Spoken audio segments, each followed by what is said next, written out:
Welcome to the Israel Bible Podcast. My name is Cindy Parker, and I am an author, speaker, and the professor of Holy Land Studies at the Israel Bible Center. I am passionate about reading the Bible in the physical, historical, and cultural context of its day. And I love having geeky conversations with people about new things.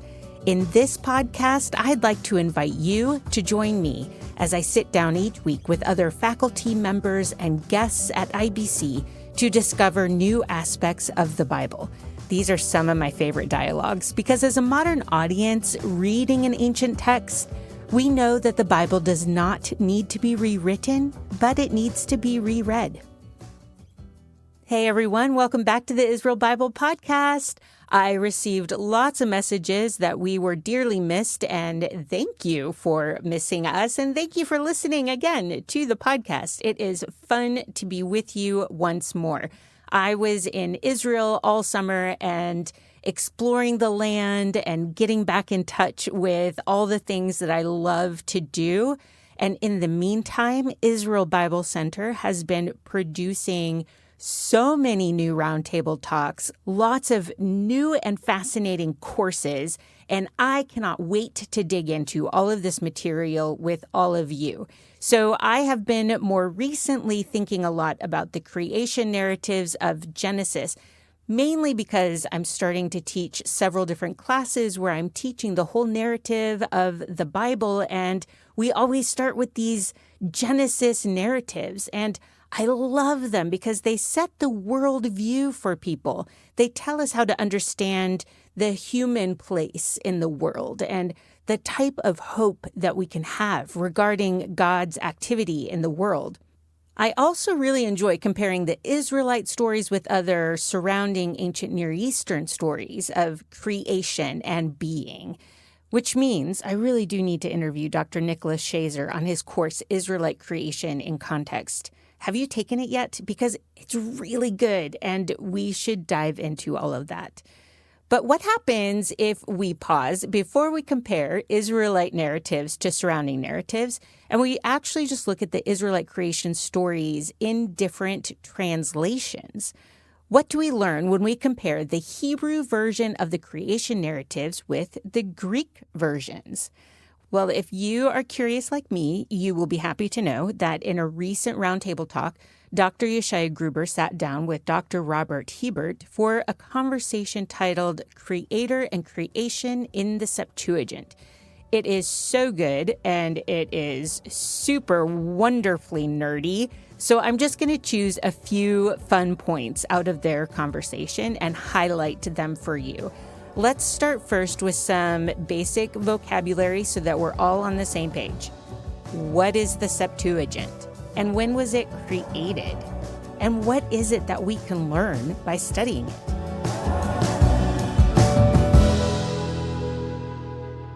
There are stories, there are legends about the origins of the Septuagint, or the Old Greek. The most famous of which, and perhaps the earliest of which, is the so-called Letter of Aristeas, which purports to be the story of this translation project initiated by the Egyptian Pharaoh Ptolemy II Philadelphus, at the instigation of one of his courtiers who said, there's this marvelous work of Jewish laws which would be a great addition to your library, the famous Alexandrian library. The only problem is it isn't in Greek. It needs to be translated. And so one thing led to another. There was a letter written to the high priest in Jerusalem named Eleazar, and a delegation went, and there was, great collegiality, formality, and what happened was that the high priest commissioned 6 scholars from each of the 12 tribes to accompany the scroll of the Torah written in letters of gold to Alexandria, where these 72 translators worked at it, and as though it were preordained or foreordained, the project was completed in 72 days. And that's the story from which we get the terminology of Septuagint. The idea, or the word 70 in Latin, Septuaginta, derives from this story. And so that's the one of the early stories with respect to this translation project, which was then embellished in subsequent tellings of the story by Philo, by Josephus, and others. And I think the impact of this undertaking was that, as I say, it was the earliest, or one of the earliest attempts at doing this in a completely different language system. And I think it was more likely motivated by the needs of the Jewish community in the Hellenistic world, for many of whom Greek or Hebrew would have been a language of synagogue activity and that sort of thing, but their lingua franca would, in many cases, particularly in places like Alexandria, would have been Greek. So they needed the scriptures in their vernacular, and so that there are interesting touches with respect to the translation, which I think betrays the kind of culture in which the translators were living. So we get a sense of the world in which Jews were living at that period of time, as reflected in the translation. It represents, I think, the first example in history, really, of an endeavor to translate the Jewish scriptures into another language. We think it probably took place in Alexandria, Egypt, and the first foray into this activity involved the Pentateuch, the Torah, the first 5 books of Moses. And so we think that's the likely scenario for this project to be undertaken. Subsequent to that, the rest of the canon, the Jewish scriptures, was translated over the next couple of centuries, probably. And then other books, which were part of the corpus of Jewish writings, which are usually applied, or the terminology of apocrypha or pseudepigrapha is applied to them, were being written during this period of time. And some of those were, in fact, original Greek compositions, others were translations. So the ball really started rolling, I suppose, with respect to a Greek version of the scriptures, starting in the first, probably, quarter of the 3rd century BC.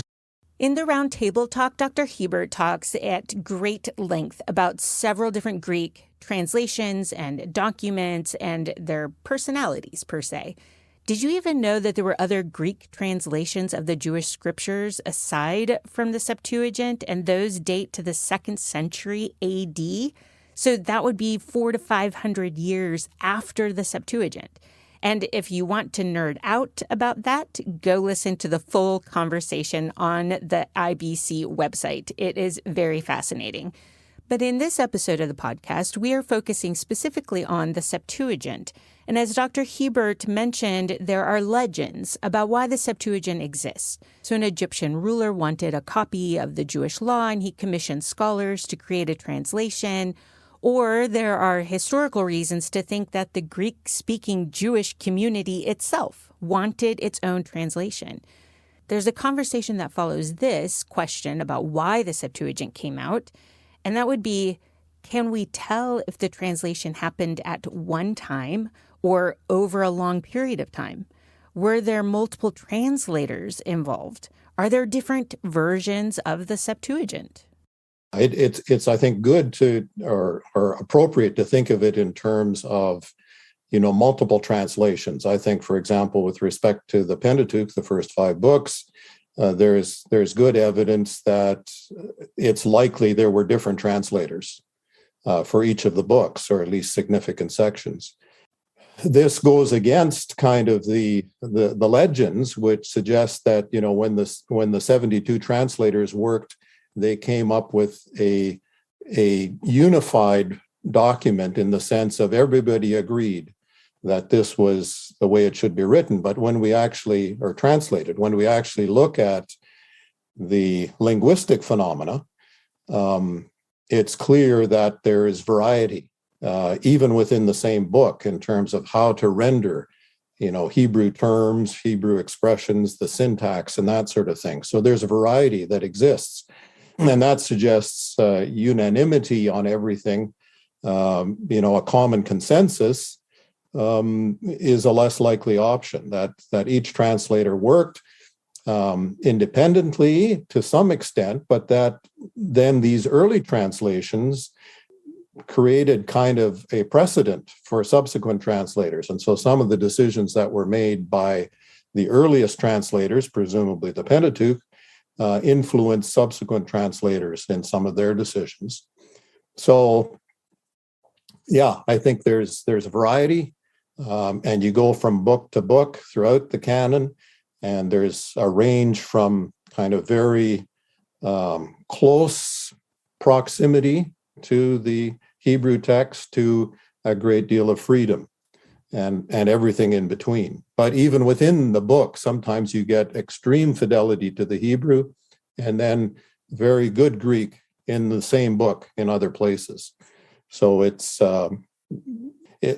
one gets the sense that translators were, this was an innovative project. This was something new. And so they were working out, how should this be done? If you are a student of IBC, you already know that we talk quite a bit about translation matters, and I always think it's a lot more fascinating to explore specific examples. So let's compare the Hebrew and the Greek versions of the creation narratives. Dr. Hiebert says that there are good reasons to believe the Septuagint translation project started with the book of Genesis. But when you look at the Greek version, it is not a strict word-for-word translation.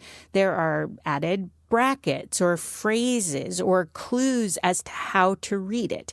We should ask why, and follow up with what that might tell us about the translators who are tackling this new project of communicating Israelite writings in their modern Greek translation.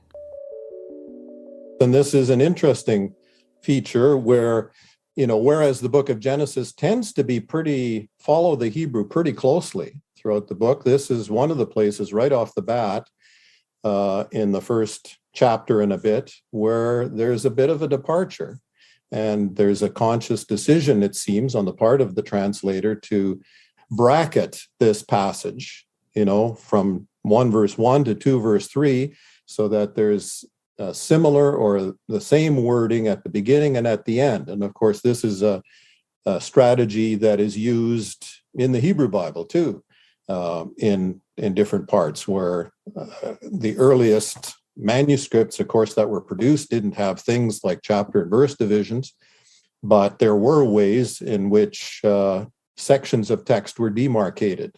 And one of the ways would be to repeat at the beginning, at the end, or more or less the repetition at the beginning of the end. One example of this would be Psalm 8, right?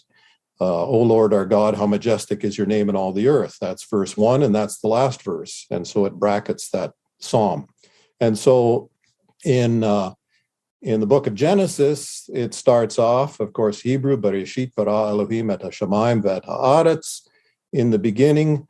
So there's a debate as to, first of all, whether this is if verse 1 is a complete sentence, or whether it's the introduction to, it's a dependent clause where the main clause is later on, either in verse 2 or verse 3. In the Hebrew, it's probably something along those lines. In the beginning, when God created the heavens and the earth, and then you go to verse 2 and verse 3. The Greek, however, makes it an independent sentence. In the beginning, God made the sky and the earth, period. So the language there in the Greek, en arche apois in hatheos, in the beginning God made, is replicated in 2 verse 3, where in the Septuagint text it says that he left off from all his works God had begun to make. Whereas in the Hebrew, I'm reading from the New Revised Standard Version, which, by the way, for our Net's translation was kind of our point of departure. We wanted to make choose a particular English translation, which, when the Greek and the Hebrew diverged, we could adjust the English so that people could read synoptically, more or less.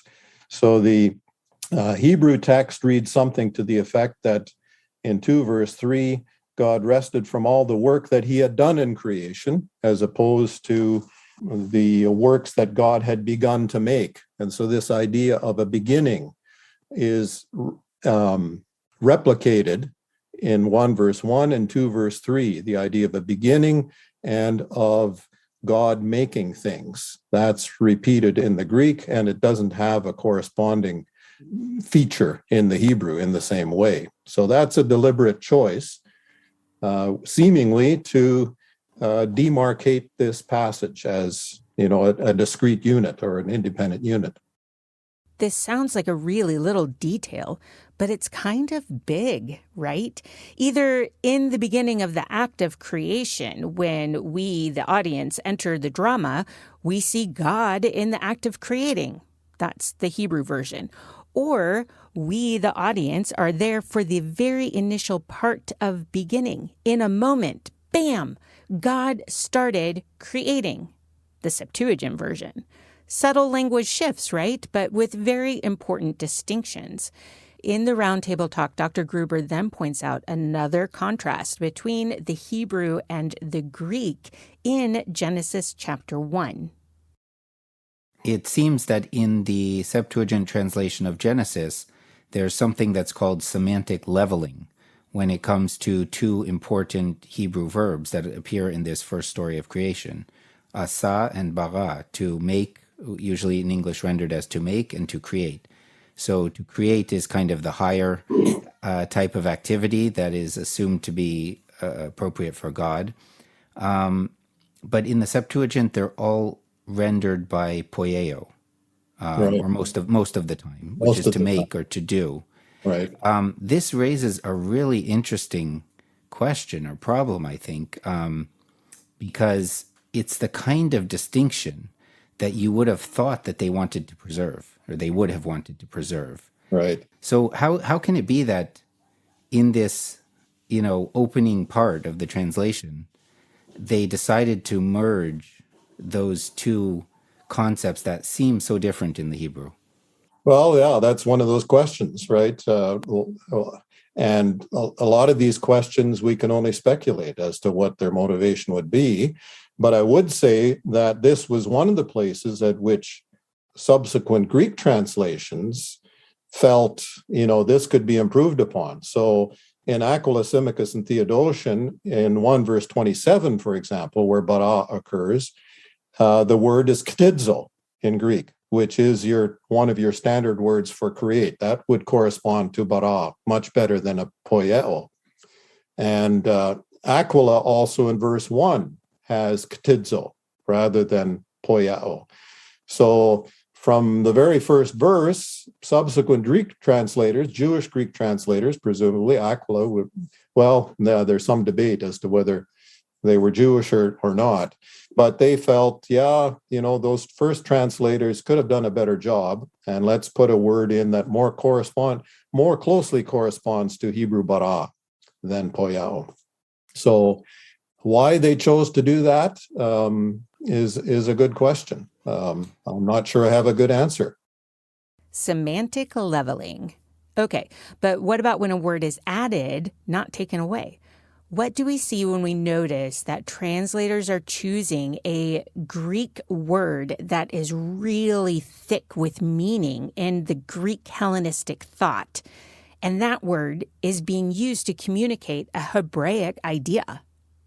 This is an example of what happens really, I think, with any translation undertaking, and that is the translator is seeking to communicate meaningfully with his audience, and so using language and concepts that will bridge the gap between a text that is, distant in time and culture and whatever, and bring it to the reader in a way that's meaningful. So, there are wonderful examples in Genesis 1 in terms of the description in Genesis 1, verse 2 of the earth as tohu avohu. Well, what does that mean, right? Well, the Greek translator uses the terminology of invisible and unformed. And where did he get that language from?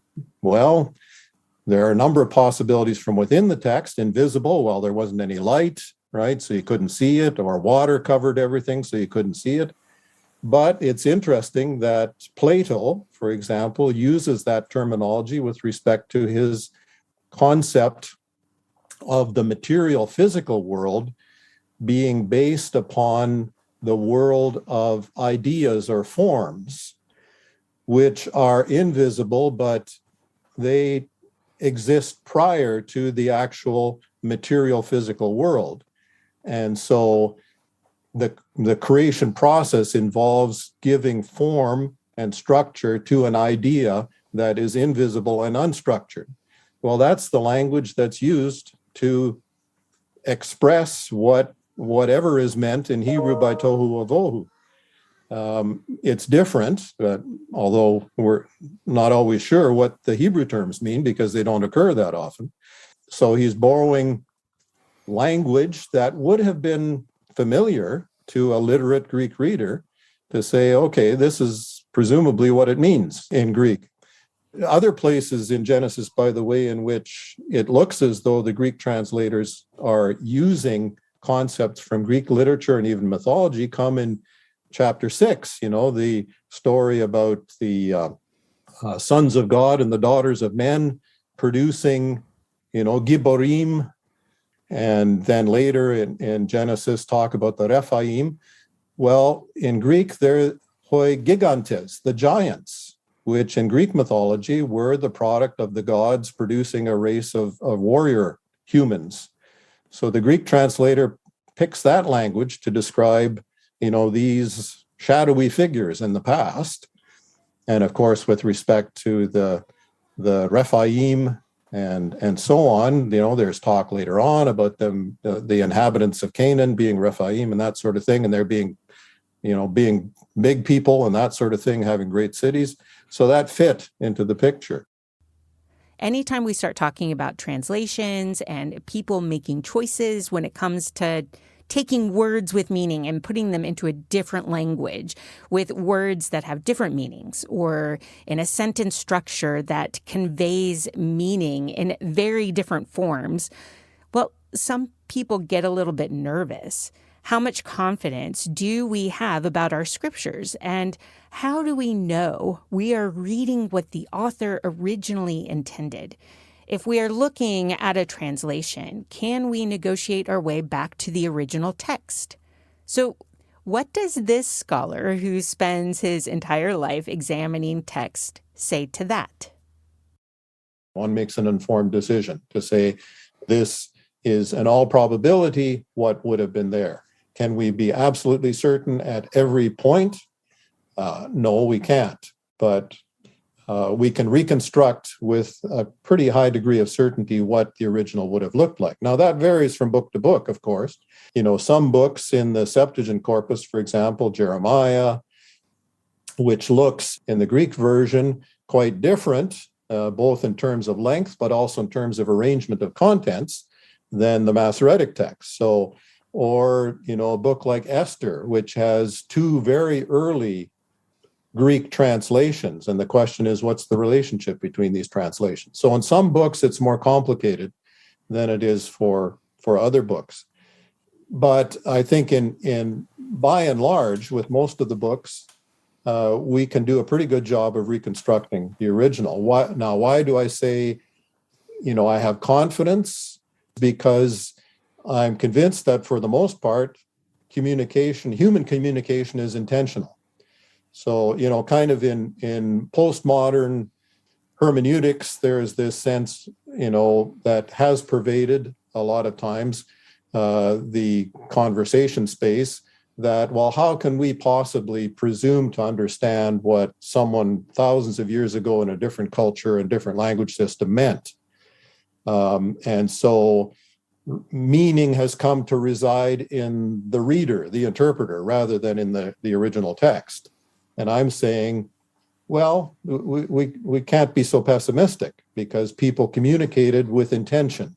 And we have to do our homework in terms of understanding the language, the culture, that sort of thing, try and reconstruct it. But I think, the whole of the human enterprise in terms of understanding our past and our history is based on the principle that communication is intentional. And so that's kind of where I'm coming from in that respect.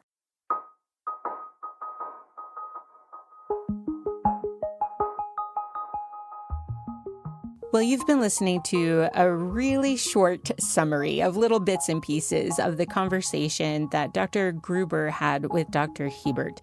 They go through history, language, culture, and philosophy in one way too short conversation. So you've had a small taste here, but for the full meal, for the full conversation, go to IsraelBibleCenter.com and look under the Round Table Talk tab. You will find it there. You should also know that the Weavers Institute for Pentateuch Studies at Trinity Western University offers courses during the summertime exploring the Septuagint Pentateuch. So if you enjoyed this conversation and uncovering all of these subtle differences between the Greek and the Hebrew, first, go listen to the full conversation, the full roundtable talk, and then put a note in your calendar to go look for that course. I'll add links in the show notes to make everything easy for you. Thank you to Jeremy McDonald from Mason Jar Music for doing an amazing job editing, mixing, and adding in all the good music. Thank you for hanging out with me and being curious about all things Bible related.